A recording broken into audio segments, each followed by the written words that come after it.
훈육이 아니라 내 아이에게 편안하게 칭찬하는 것과 사랑과 지지밖에 없는 날이라면 충분히 그럴 수 있는 거예요. 사실 오늘 할 일이 몇 가지 남지 않아요. 습관을 기르는 것은 습관을 기르는 방향으로 가면 되는 거지 당장 기저귀를 떼게 하는 방향으로 가지 않으셔도 됩니다. 그러니 두려워하지 마세요. 어제 기저귀로 싸웠다가 오늘 싸우지 않는 내가 너무 이상하고 낯설다고 두려워하지 않으셔도 됩니다. 우리는요, 아무것도 하지 않는 육아를 하는 게 아니고요.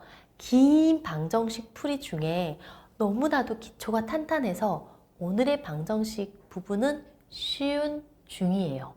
그럴 뿐인 거지. 훈육하는 날에 있을 때는 정확하게 내 머릿속에 두었다가 내 컨디션이 굉장히 좋고 나도 컨디션이 좋을 때 썩 잘 다루어내는 그날 훈육을 하시면 됩니다. 이렇게 아무것도 안 하고 있으면 이제 주변에서 흔들어요. 무슨 수업 해야 되는데 너 안 할 거야? 너 지금 이거 가르쳐야 되는데 안 가르칠 거니? 엄마표 영어 해야지. 뭐 해야지. 야, 엄마표 땡땡 해야지. 무슨 수업 들으러 가야지. 무슨 유치원을 보내야지. 이런 수많은 것들로 나를 흔들 거예요. 야, 이 시기에는 기저귀 떼야 안 됐어. 너 아직까지도 기저귀를 못 떼서 어떡하자는 거야. 이렇게 흔들 거예요. 그럴 때 이렇게 구별하시면 됩니다. 내 아이가 진짜 원하는 건지 행복한 것인지 1번. 두 번째는 우리 가족의 육아 가치와 비전에 부합되는 것들인 건가? 세 번째는 지금 당장 해야 하는 건가?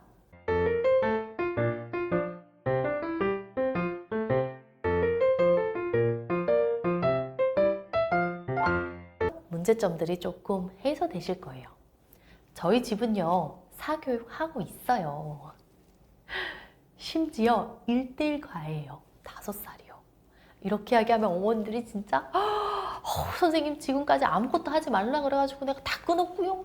그런데 선생님은 사교육을 한다고요? 배신입니다. 이렇게 생각할 수도 있어요. 자, 강의를 뒤져보세요. 저는 사교육을 하지 말라는 이야기 한 적 없어요.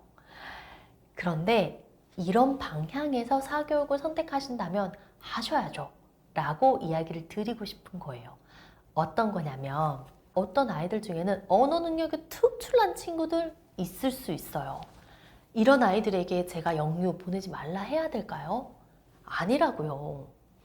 아이들 중에 발바닥에 불이 나게 뛰어다니는 것을 좋아하는 친구가 있어요. 이런 아이들한테 숲 유치원을 가지 말라고 해야 할까요? 즉, 내 아이가 지금 너무 행복해하는 것과 우리 집의 육아의 가치관이 맞아떨어진다면 보내실 수 있는 거예요. 반대로요, 영어가 너무 뛰어난 아이예요. 꼭 영유를 보내야 할까요? 숲 유치원 보내면 안 될까요? 발바닥에 불이 나는 것을 좋아하는 아이예요. 꼭 숲 유치원을 보내야만 될까요? 몬테소리 유치원 보내면 안 될까요? 된다고요. 무엇에 가치를 두고 무엇에 비전을 쌓고 있는지를 보셔야 돼요. 무언가를 망치는 중이 아니고요. 어떤 부분을 증진시킬 것인가를 포인트로 가져가셔야 돼요.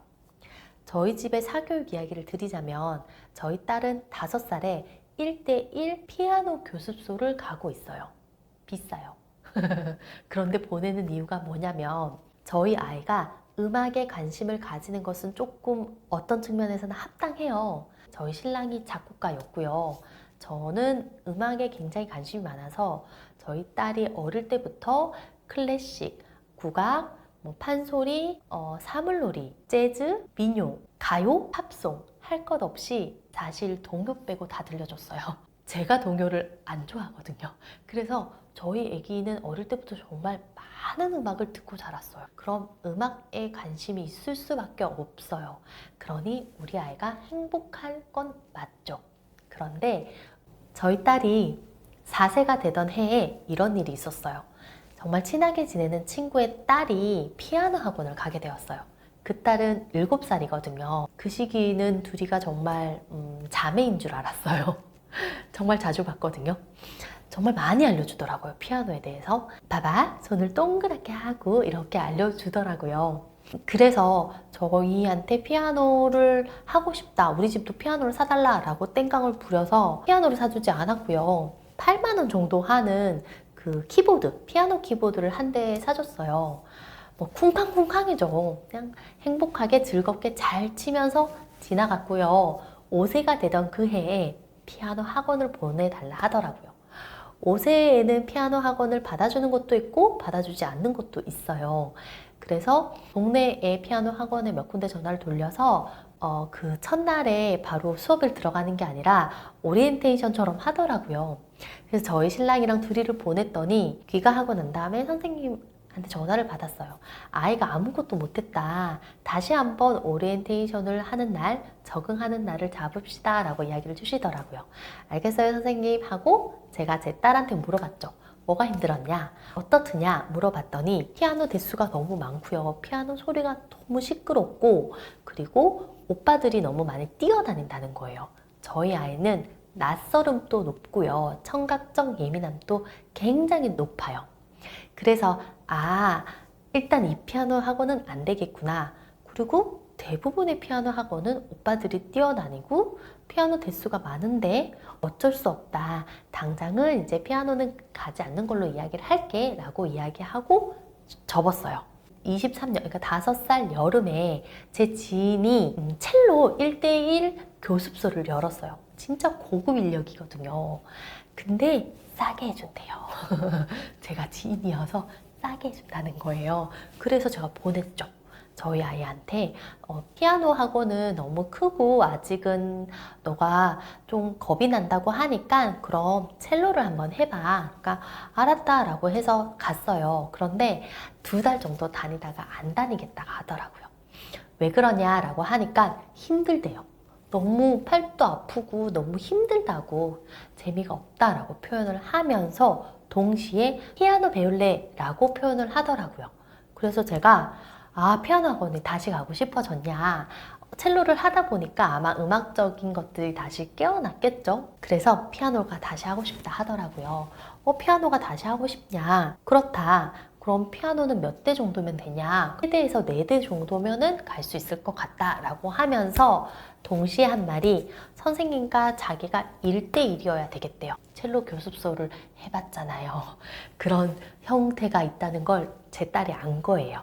그래서 그러면 피아노 대수가 적고 1대1이면 가능하냐? 그러면 너는 다닐 수 있겠냐? 그러니까 자기는 다닐 수 있을 것 같다 라고 표현을 했어요. 지금 이 시점에 보내는 것이 맞느냐라는 것에 있어서 조금 의문이 있긴 했어요. 저희가 보내게 된 결정적인 이유는 제가 토요일 오전에 일을 해야 됐고 저희 신랑이 토요일 오전에 마냥 집에서 둘이가 있기가 좀 버거워 보여서, 그러면 이왕지사 둘이 놀지 말고 둘이 가는 길에 맛있는 거 사 먹고 오는 길에 점심 먹으면서 올 수 있는 거리로 한번 알아보겠다 라고 해서 시작된 사교육이었어요. 자, 포인트는 여기에 있어요. 저희 아이가 정말 원하고 행복한 일이었고, 그리고 저희 집 가치와 비전에 부합했고요. 그리고 현재 이 시점, 제가 일하고 있었기 때문에 이 시점이었어야 해요. 그래서 저희가 사교육을 하겠다고 결정을 내리고 난 다음에 그러면 어디를 보냈지? 라는 것은 굉장히 쉬운 답안지만 제게 탁 떨어져 있었어요. 자, 저희 딸은 낯가림이 심하고 청각적으로 예민한 아이예요. 그래서 저희 딸이 스스로 결정한 환경들에 대해서 제가 반박할 수는 없더라고요. 대구에서 엄청 유명한 선생님 아니고요. 서울에서 내려오는 선생님 아니고요. 피아노가 3대에서 4대 정도여야 하고 1대1 수업이 가능해야 되고 토요일에 해야 한다. 최근에 제가 선생님한테 들릴 일이 있어서 들렸더니 너무 잘하고 있고 곧 있으면 뒷반 5살 아이들과 합쳐서 수업을 할 수 있을 거라고 이야기하시네요. 제가 너무 똑똑해서 우리 아이가 이렇게 적응을 잘 하게끔 환경을 만들었을까요? 아니라고요. 제가 고려한 건 내 아이의 니즈와 내 아이의 기질, 그리고 우리가 제공해야 되는 가치와 비전이었어요. 이것을 잘 버무려서 나온 해답지가 너무 심플했기 때문에 이행할 수 있었던 거예요. 어머님들, 이렇게 사교육을 하더라도 치치빠빠를 잘 하셔야 돼요. 치고 빠지는 거요. 정말 언어가 너무 특출난 아이에게 꼭 영유를 보내야 될까요? 영유를 보내지 말아야 될까요? 발바닥에 불이 나게끔 뛰는 아이에게 숲 유치원을 보내야 될까요? 숲 유치원을 보내지 않고 몬테소리 유치원을 보내야 할까요? 내 아이의 기질과 내 아이의 성향에서 우리 집의 육아 가치와 비전을 잘 버무려서 선택하시면 됩니다. 지금 내게 주어지는 이 아이의 신호가 올바른 신호인지 아니면 너무 이른 신호인지 정도를 구분하실 수 있으면 돼요. 제가 맘카페에 들어가서 평가 좋은 곳을 보냈다면 저희 아이는 어떻게 되었을까요? 퍼포먼스 음악 하는 곳을 보냈으면 우리 아이는 지금 이렇게 적응을 잘 했을까요? 어머님들 이 두 가지를 저는 비하하는 게 아니에요. 그래? 그럼 평가 좋은 곳 보낼 수 있는 아이의 기질도 있어요. 동시에 같은 돈을 쓰더라도 1대1 수업이 아니라 퍼포먼스 하는 학원을 보내야 되는 아이들도 있어요. 이게 바로 언제 치고 언제 빠지냐인 거죠. 내 아이의 기질을 잘 고려하면 어디를 찰지 어디를 뺄지를 정확하게 구별이 되실 거예요. 작은 공간에 아늑하게 유지하는 학원이거든요. 얘가 들어가면서부터 쿵쾅 쿵쾅 이럴 수 있는 곳이 아니에요. 그러니 그런 기질의 아이는 맞는 곳을 가야죠. 이렇게 아이를 이해하고 우리 가족의 비전과 가치를 잘 세워놓으면 답안지가 굉장히 심플해져요. 그럼 어머니들 골머리 썩힐 일이 적다고요. 전화 몇 번 돌리면 되죠. 이렇게 쉬운 정답지들을 가지고 조금 쉽게 육아합시다. 사교육도 때론 필요하면 보낼 수도 있으셔야죠. 쉽게 해결하실 수 있으셔야 됩니다.